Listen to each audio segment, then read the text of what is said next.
Eh ben non!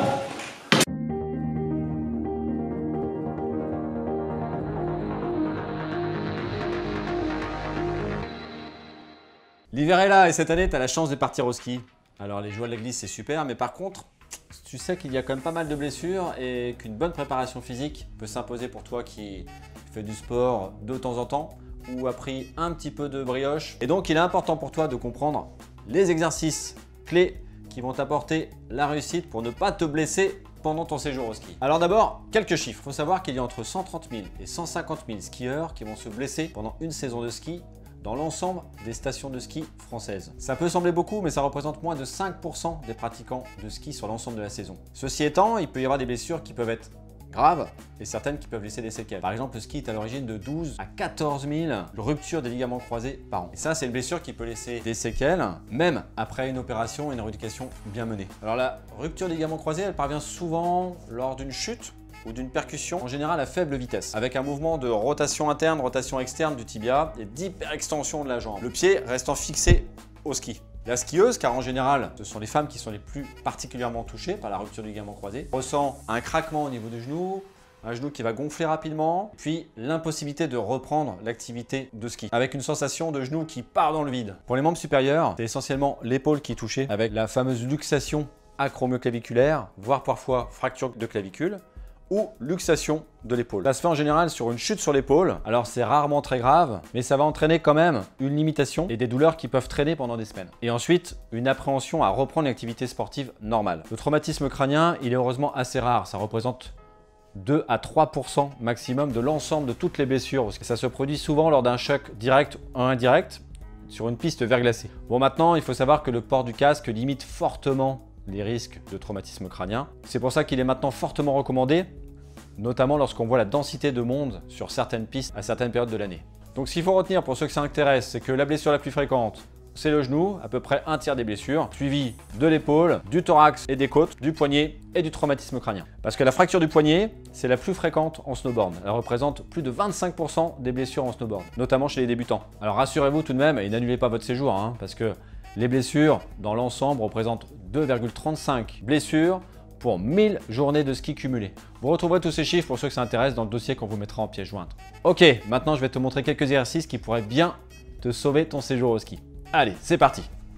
Premier type d'exercice que tu peux faire à la maison, tout simple, tu vas travailler ton équilibre et ta proprioception. Alors, tu fais des petits sauts avant, arrière, sur les côtés, des séries d'une dizaine de mouvements. Tu répètes ça tranquillement. Deuxième type d'exercice pour travailler les rotations internes et les rotations externes, donc la vigilance en fait de ton genou et le maintien actif de ton genou. Tu te mets sur un appui sur un pied et tout simplement tu fais des rotations internes, externes, tu te déséquilibres comme si tu voulais toucher dans l'espace différents points, en haut, en bas et ensuite tu changes de jambe. En bas, en haut, sur les côtés, tu bouges la jambe ici. Tu peux travailler à deux éventuellement en se lançant des ballons. Voilà, ça c'est assez simple. Deuxième type d'exercice, ça va être pour renforcer tes cuisses. Alors tu peux travailler contre un mur, contre une porte, où tu viens glisser et remonter ici pour travailler en fait tes quadriceps. Tu peux faire des phases de maintien, ce qu'on appelle la chaise, c'est hyper connu. Et tu peux aussi faire des mini squats. Là où tu viens travailler en fait tes cuisses et tes fessiers. Dans la série renforcement musculaire, tu vas travailler un peu l'arrière de tes cuisses. Tu peux mettre tes pieds au sol, sur un ballon, sur une chaise ou sur un plateau comme moi. Et tu viens décoller ici ton bassin. Tu peux faire des phases de tenue sur une seule jambe. Voilà, et tu répètes ça une vingtaine de mouvements. Dernier exercice intéressant, ça va être pour travailler le contrôle à la réception de tes pieds au sol. Tu fais un saut, tu montes sur une marche, sur un plateau. Si tu n'as rien, c'est pas grave, tu pars du sol. Tu sautes, tu réceptionnes bien en ouvrant les genoux. Il ne faut pas que tes genoux soient en dedans. Et tu recommences ça une dizaine de fois. Tu sautes, bien ouvert. Tu sautes et tu réceptionnes avec tes genoux ouverts. Ok, c'est bon pour les exos. Alors on va te donner quelques conseils généraux. Alors n'hésite pas à porter un casque. Tu en trouveras à pas très cher dans tous les magasins de sport. Ça pourrait vraiment te sauver la vie. Deuxièmement, porte des lunettes de soleil correctes, de protection correcte Prends pas les lunettes que tu as achetées sur la plage pour 1,50 € cet été. Prends un masque comme ça couvrant, si par exemple tu es en temps de brouillard ou si tu fais du snow. Ça aussi, ça peut être intéressant, ça peut t'éviter de te casser la figure. Et 3, n'oublie pas de bien faire régler tes fixations afin de déchausser quand nécessaire en cas de chute et fais-toi bien aider dans le choix de chaussures adaptées à tes pieds. Et qu'est-ce que t'as? C'est trop serré dans tout ça. Si tu es débutant, si tu as les moyens, essaye de prendre des cours avec un moniteur agréé. Il va te donner plein de conseils et puis il va vraiment te faire t'améliorer ta technique. Les statistiques montrent que les débutants sont souvent plus gravement blessés que les skieurs chevronnés. Tu peux aussi de temps en temps reprendre des cours si tu sens que tu n'es pas super à l'aise et que tu n'as pas fait de ski depuis 10 ans. Ne surjoue pas le costaud en partant dans des pistes plus fortes que le niveau que tu n'as actuellement. Reste maître et maîtresse de ta vitesse. Respecte bien le skieur qui en aval est prioritaire. Et ça, c'est la réglementation sur les pistes. Quand tu t'arrêtes, arrête-toi sur un bord de piste et pas au milieu de piste et surtout pas derrière une bosse.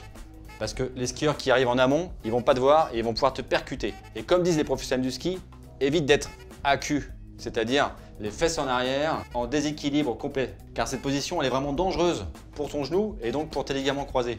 Et donc pour éviter ça, essaye toujours en skiant d'avoir tes bras bien en avant pour éviter de te retrouver dans cette position d'instabilité. Également, essaie de bien amortir lorsque tu fais des sauts sur des petites bosses en fléchissant bien tes genoux à l'arrivée.